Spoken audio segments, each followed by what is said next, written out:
Hey, everyone. Welcome back to another installment of Do Not Write a Book Until You Attend This live session. This is our part three, where we're going to be diving into publishing and making money from your book.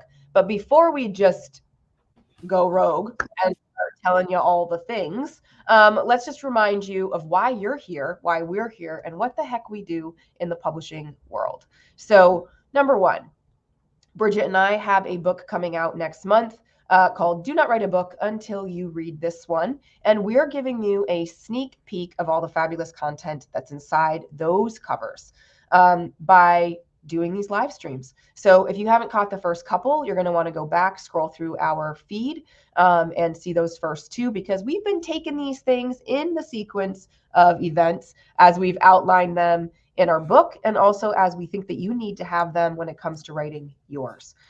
So before we dive into today's part three, Bridgett, why don't you introduce yourself to the lovely people? Yes, absolutely. My name is Bridgett McGowen-Hawkins, the owner and founder and CEO and janitor of the award-winning Press 49. Those of you who are business owners, business consultants, coaches, professional speakers, ghostwriters, you get it. When you're self-employed, you kind of put on a lot of hats, although we have an amazing team.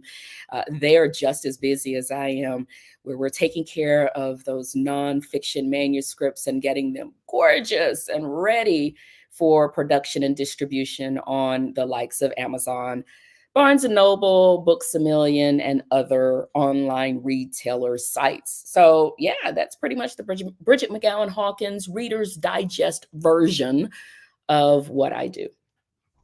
I love it. And I am Berthiaume, though you will also see Alyssa in some places and AY in others. It all depends on who I feel like being in the day. But generally speaking, I am an award-winning author, an international book coach, and ghostwriter with a specialization in memoir. And I am here this year, especially feeling called to help those who feel silenced and marginalized by society or by their experiences to say the hard thing in emotionally compelling memoirs. So if you've got a real life story on your heart that is just burning to be told, I'm your gal. And so I help you with the manuscript development and honestly introducing you to the fabulous publishers like Bridgett that I know in this space that are going to have your back and best interests when it comes to publishing a really phenomenal book. So I'm your Sherpa, your guide, your girlfriend, your homie, I don't know, words that are no longer popular. But I am in it to win it with you. All right. So today, part three, publishing and making money from your book. I know we love this topic because there are so many things to correct about misconceptions that are out there when it comes to making money from your book. But we're going to start not necessarily with the dollar signs. We're going to start with the actions that relate to the dollar signs. So, Bridgett, take it away. Promotion starts before you finish the book.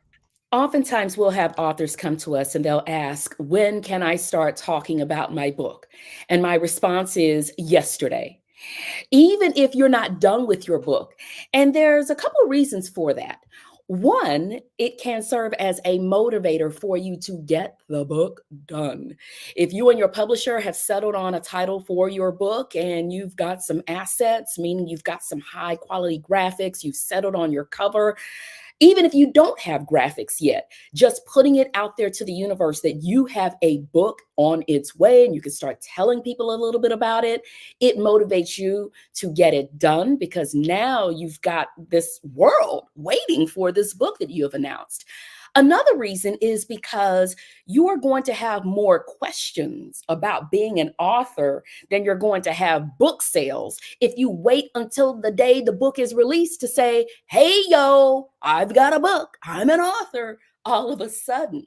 So you're giving yourself that runway. You're giving yourself several weeks, even several months to start putting the word out there. You're drumming up sales, you're drumming up interest. You can start pre-sales before the book is finished. So a ton of reasons that you want to start promoting the book before you finish it amps up those pre-sale numbers, and it also gets you in a position to where you kind of got to get this book done.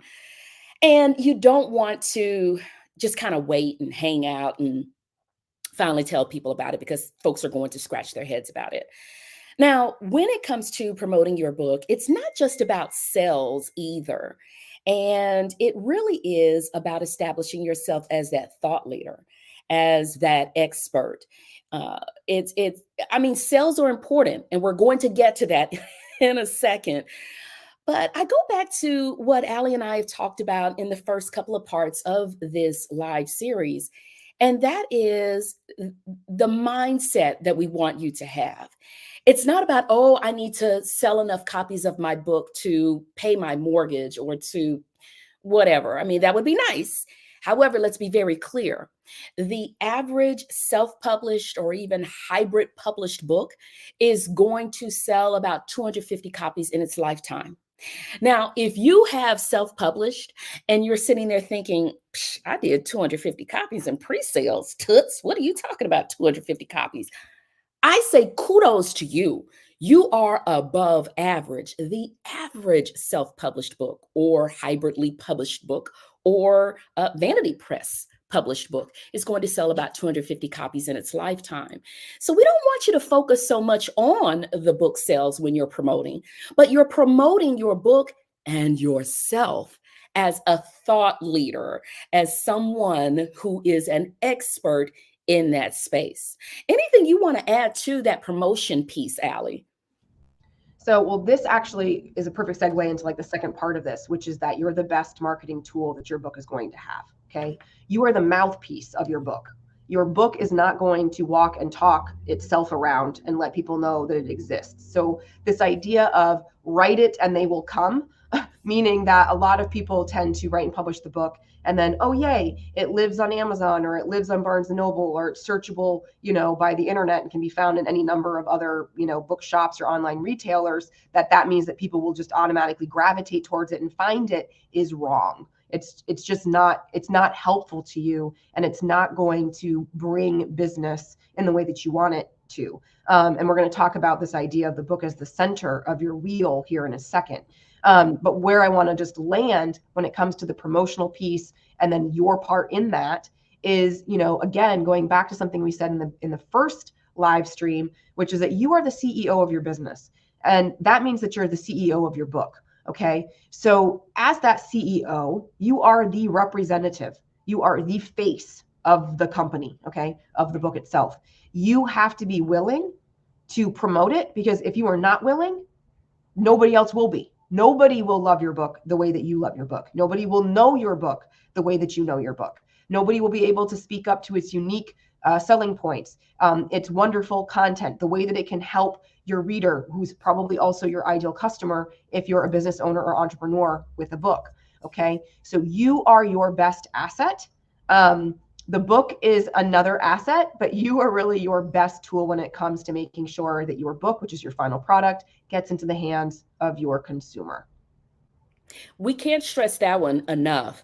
I oftentimes will have authors or prospective authors who will come to me and they'll ask, what marketing do we do? Well, first off, we're not a marketing company, we're a publishing company. And I know you're thinking, really, Bridgett, so you don't market your authors' books? Wouldn't that be a win-win for you and the authors if you're telling people about their book? Yes.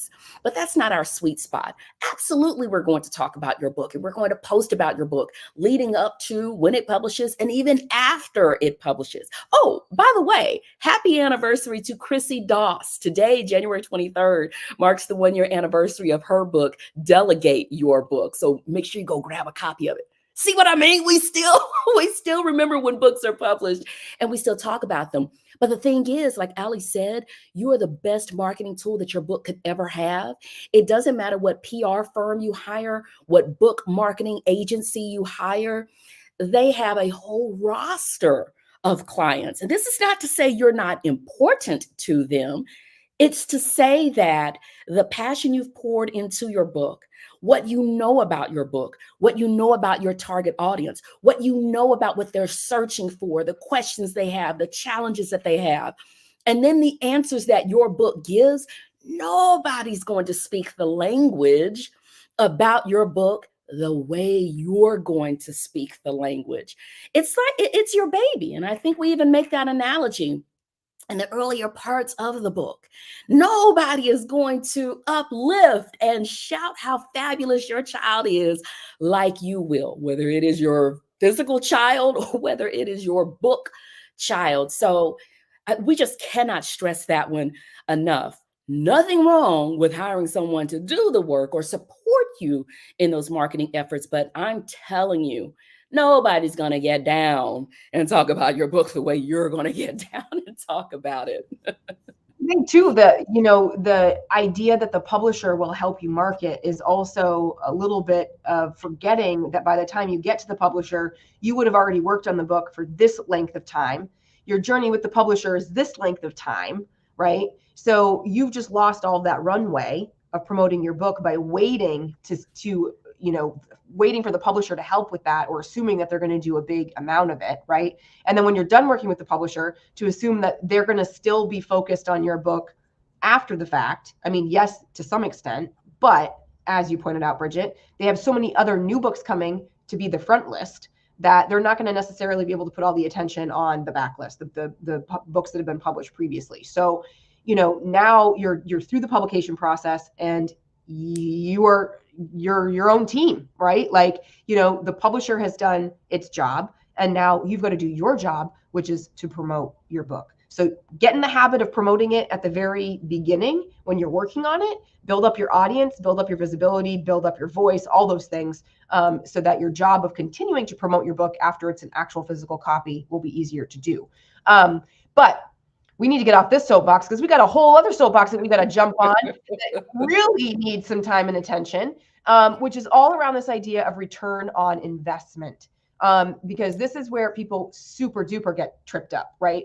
Is the idea that if I spent X number of dollars on my book and I divide that by the number of dollars that the book retails for, then this is how many copies I need to sell of my book. And folks, I'm sorry. Bridgett's sorry. I'm sorry. We're sorry. It's just not how it works. It's not a one-to-one ratio, unfortunately. So I would like you to think about it being more like an assembly line. It's the best way I can think of it. An assembly line. And you are the last person on the line. Okay.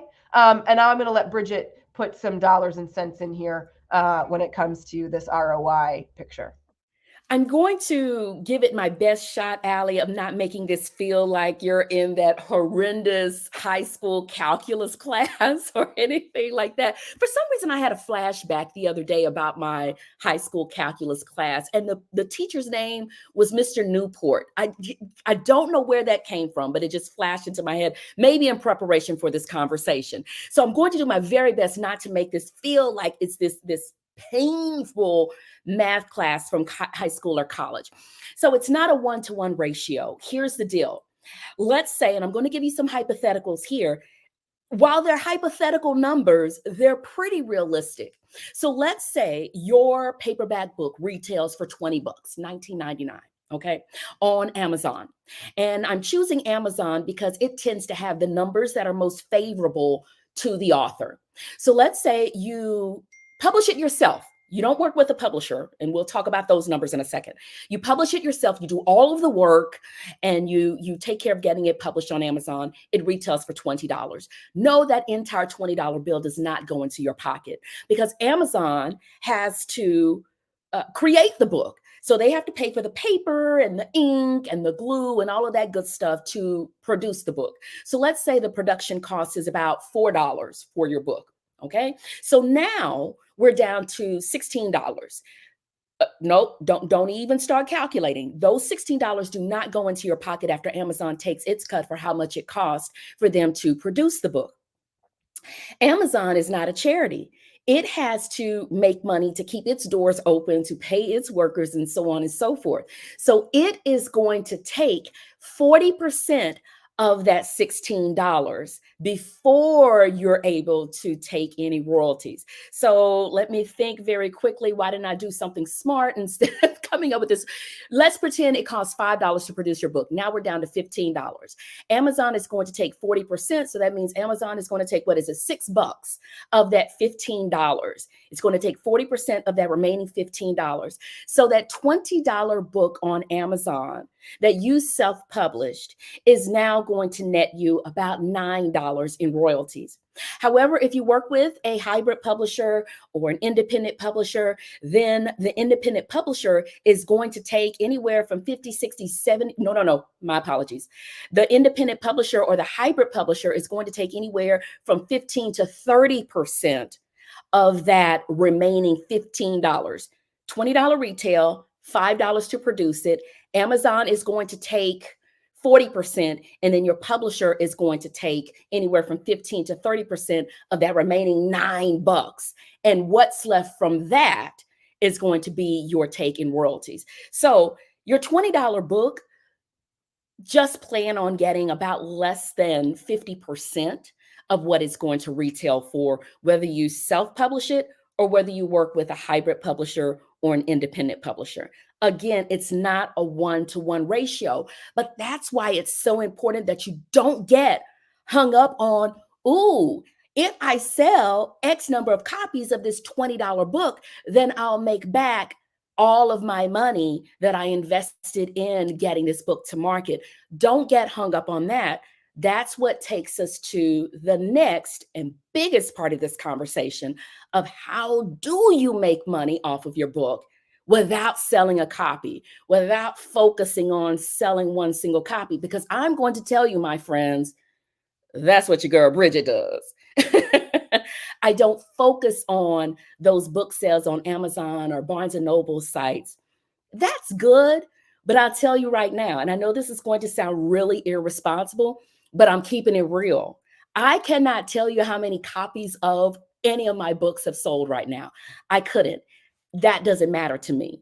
I'm going to stop and ask Allie if she wants to chime in, being an author herself, an award-winning author herself, on anything when it comes to that ROI is not a one-to-one ratio, before I dive into just a few ways to make money without relying on those Amazon sales. I think the thing that came to mind the most that I wanted to put out here for people is when you are meeting with potential publishers and they say, oh, well, you get 75 to 80% of the royalties. You need to understand that the 75 to 80% is what's remaining, not 75 to 80% off of the entire sale. So you need to ask those questions when you're meeting with the publisher. And if they have a different model where they're not taking anything, you need to understand how they're making their money. And you also need to be looking at their contracts and the fine print to really understand, what are the fees associated with working with them? What will your cut be? How often will you see those numbers? How often will you get a royalty check? Those are all good and important things to understand from the business perspective or the financial perspective of being, the CEO of your book.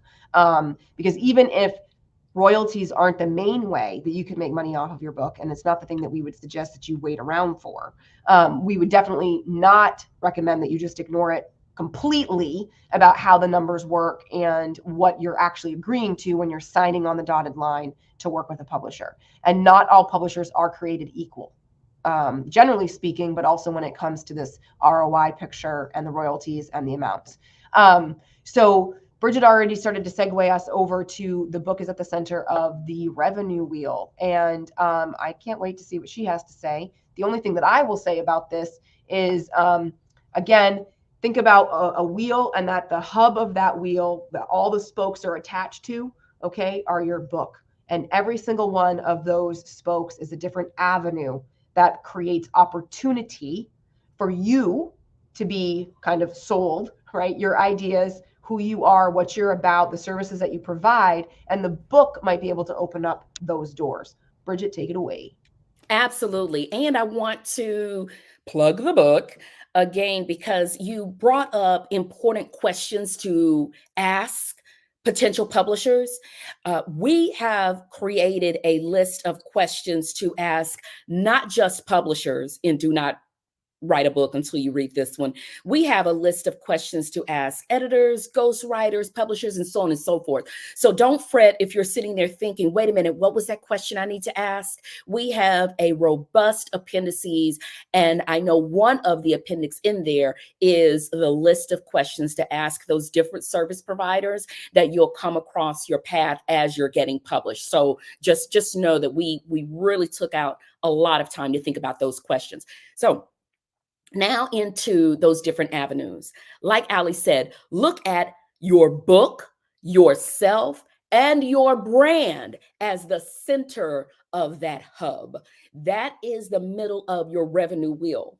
To bring in another analogy, I want you to think about someone who owns a restaurant. And let's say they have bought beef, okay? They're not using that beef just for dinner. They're also going to ground it up and maybe make meatloaf. And they're going to also maybe chop it up and put it into a breakfast hash. They're also maybe going to make burgers out of it. Your book, not that you're going to make burgers out of it, your book is going to position you to be able to create those dishes, to create those different revenue streams, just as that restaurateur takes one ingredient and comes up with a lot of different ways in order to reach different people, different diners, different taste buds. That is what your book is, at the center of that hub. And you're reaching different audiences, different taste buds, different interests. That is where your money comes from. Now, I'm only going to touch on a few. I believe we have 8 to 10 revenue stream ideas in our book. Do not write a book until you read this one. The first one, if you know me well, you already know it's speaking engagements. I've been a professional speaker since 2001. I was a professional speaker for 18 years before I finally wrote my first book. Now, you can do it the other way around, where you write your book, then become a professional speaker. There's no right or wrong way to do it. I can't believe I went nearly 2 decades without one. And what you will find as a speaker is once you write a book, you are seen as the expert on that topic, and people will want to hear you speak. You will get requests for engagements. I promise you that. That's number one. Number two, you put yourself in a better... Real quick, only because I want to illustrate for folks how this relates back to the revenue piece. So let's say you can't get into a speaking engagement because you don't have a book. One of the speaking opportunities that you really are gunning for, okay, will only allow you to apply if you can also say that you have a book, okay? Well, now you have that book. So now you get into that speaking engagement. Maybe it's even a paid speaking engagement, right? So now you're getting a little bit of moolah, honestly, because you've got the book now that you were even able to be qualified to be a speaker for that event, all right? So that's one way. But then you get to the speaking event and they allow you to sell your book in the bookstore or in the back of the room. So now you're making book sales, but you're not making book sales through the distributor and through all these other places. You might be making book sales direct to your consumer in the back of the book if the conference isn't taking a cut from you having your book there, okay? So you got paid to be the speaker, you got paid because of book sales. Now you've got 50 people in the room, right? 2 of them come back to your website and are interested in your services. You get on calls with them, they convert. Now they're paying you for your services, but they wouldn't have seen you if you hadn't been at the speaking engagement, and you wouldn't have been at the speaking engagement if you didn't have your book, okay? So this is where, again, the ROI is not a 1-to-1 ratio. There's like a bowl of spaghetti. Like, you don't know where the sale kind of started and where it ended, but like somewhere on one end was the book who led the way over to converting into sales. So when we say that the book is at the center and it creates all these different avenues and paths to making money, we're not joking. We're being very, very literal about this. Your book could be at one part of this very long funnel, but is like directly related to the money that you can make, when it actually isn't because you sold the book, but because the book opened up an avenue to something else. Okay, so I'm getting back to you. We're moving on from speaking, folks. Hit up the next one. Yeah, no. What you just said was going to be my number 2. I'm not even lying to you. Oh, okay. I jumped ahead. Totally. No, you're perfectly fine. And I want to reiterate, well, not even reiterate because we haven't even made a point of it. A speaking engagement can end up netting you thousands of dollars. If you're not sure of how much to charge for a speaking engagement, please reach out to me. Please, I have a formula where I will break down for you exactly what you need to charge for a speaking engagement. We're talking about 4 and 5 figures for one engagement. One engagement based on your expertise, based on your book, based on the level of knowledge you have in that area, in that topic that your book is on, can put you in a position to command that kind of money for one speaking engagement that could pay for the entire investment you put into the book. Number 2, think about merchandise, right? You can sell t-shirts, you can sell mugs, you can sell whatever on your website that has the title of your book emblazoned on it. Think about masterminds where you get together with people online once a week for 4 to 6 weeks, and you take a part of your book and discuss it in depth, and you charge those people, okay, for those masterminds. There are workshops, there are seminars, there are retreats, there are all kinds of ways. You can do trainings for corporations, you can speak to ERGs. We could go on down the line of all the different ways where your book, yourself, and your brand are at the center of that hub, and you're selling merchandise, you're having the online masterminds, you're doing the trainings, you're attending the conferences, people are buying your book, they're going back and they're telling the decision makers at their organizations about, ooh, I just saw Allie speak. And not only did I see her speak, but I also got a copy of her book. And let me show you what she says in chapter 5. We've got to have her come speak. This happens all the time. We're not making this up. So your book is the center of your revenue wheel to get all of the different ways, as well as all of the ins and outs of the different ways that you can make money from your book without selling a single copy.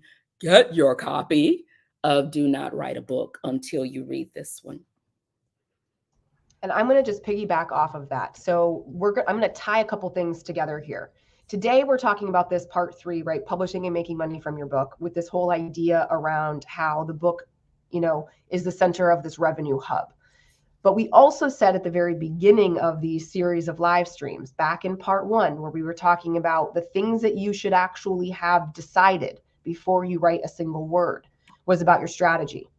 So if you're somebody going into writing a book and you're worried about the ROI, you're concerned about how much money it's going to take to, basically produce the book and then making that money back, you need to be thinking about your revenue hub before you actually start working on the manuscript. You need to start already generating the ideas of how this book actually provides opportunities to bring the money back in through the door. Now, it might not be that you bring the money back in the exact same amount of time that the money went out. Trust me, we all know money flies out faster than it seems to come back in.